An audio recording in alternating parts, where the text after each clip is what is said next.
Pompée, il y a 2010, il y a eu des écroulements, il y a eu beaucoup de polémiques.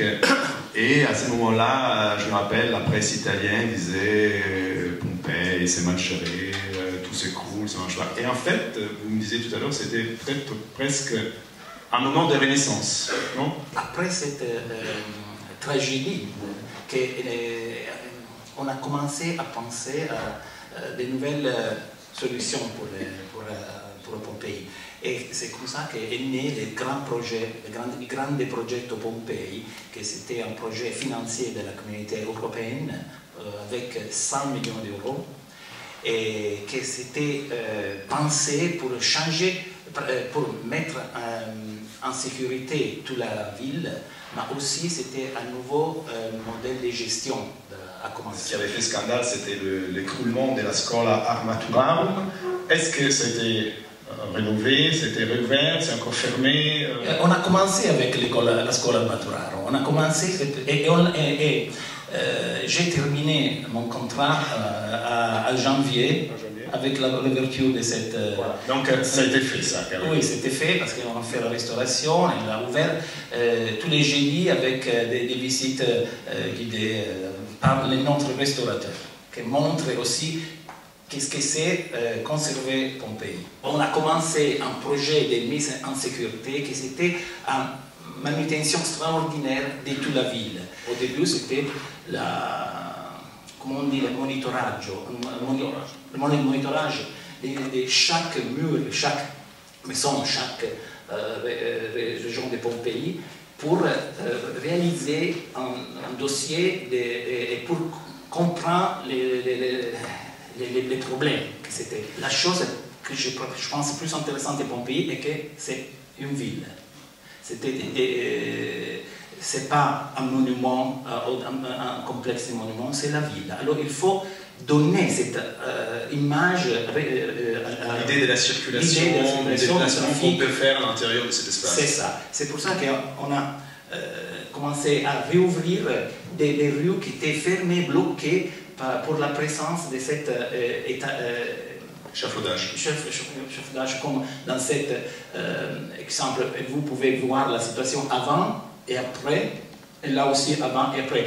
De là, c'était bloqué la rue, mais c'était aussi resté comme était après les bombardements de la guerre de 1943. La mise en sécurité était les premières étapes pour réouvrir la ville et pour sauver la ville. On avait compris aussi la nécessité de faire des fouilles pour, par exemple, de comprendre la chronologie des différentes phases de la structure.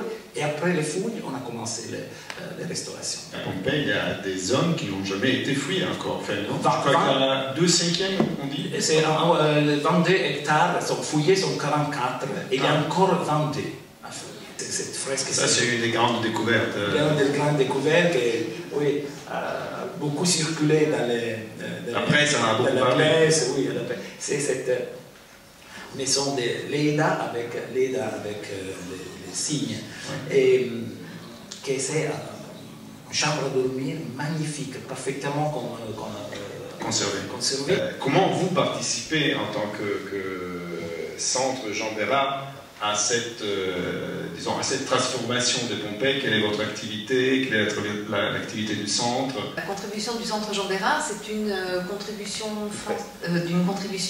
française d'un laboratoire du CNRS et de l'école française de Rome.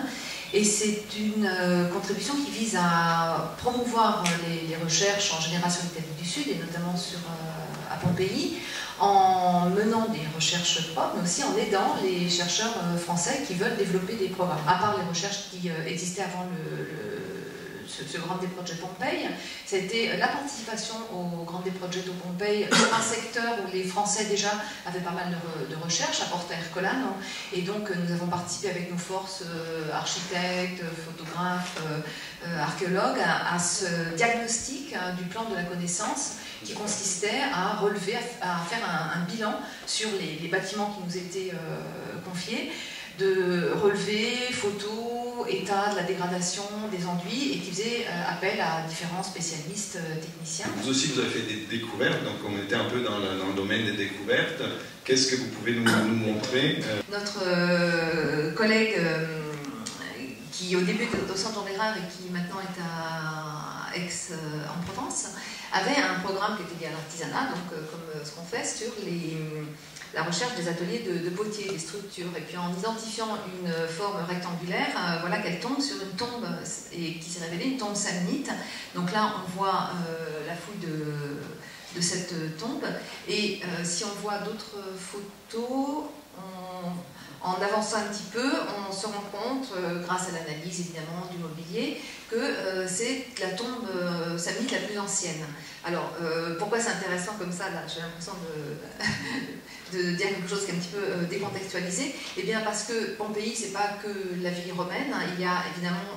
la ville pré-romaine. Il y a une perspective historique bien plus large, et une des populations qui a occupé Pompéi pendant près de 3 siècles, ce sont les Samnites, et on les connaît avec une série de nécropoles autour de la ville, mais là on avait la plus ancienne. On a la possibilité de documenter par exemple, tout là, avec les volcanologues qui sont dans l'équipe, toute cette stratigraphie volcanique, et aussi là, faire reconstruire toutes les déjournées de l'éruption, avec la pluie de la pilier au début, voir ici là, cette incroyable stratigraphie volcanique. Il y a un très important projet de l'école pratique à Pompéi, du prof William Van Andringa, qui fait des fouilles pendant beaucoup des années sur les nécropoles.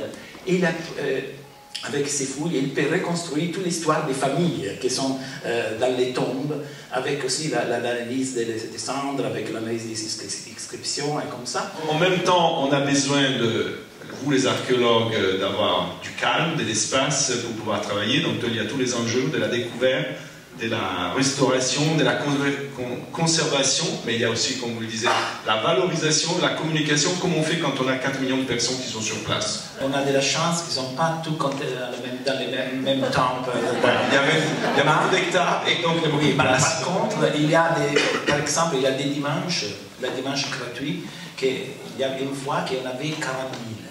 40 000, c'est la tragédie pour les sites. Alors c'est pour ça qu'on a commencé à réfléchir sur les modalités de gestion. Il faut diversifier les itinéraires. Ça c'est très important. C'est pour ça qu'on a fait ce projet pour ouvrir toutes les rues de la ville, ouvrir des maisons partout pour diversifier les itinéraires et protéger comme ça les maisons. Et aussi pour les maisons, on a fait un programme de rotation. Alors il y a des maisons ouvertes le matin, des maisons de l'après-midi, et il y a aussi, on va aussi à changer. Chaque des mois, on change des Comme le sait Massimo, il n'y a plus que des croisiéristes qui arrivent, ils ont juste 1 heure, et alors eux, ils iront de toute façon toujours au forum, au Lupanar. Voilà.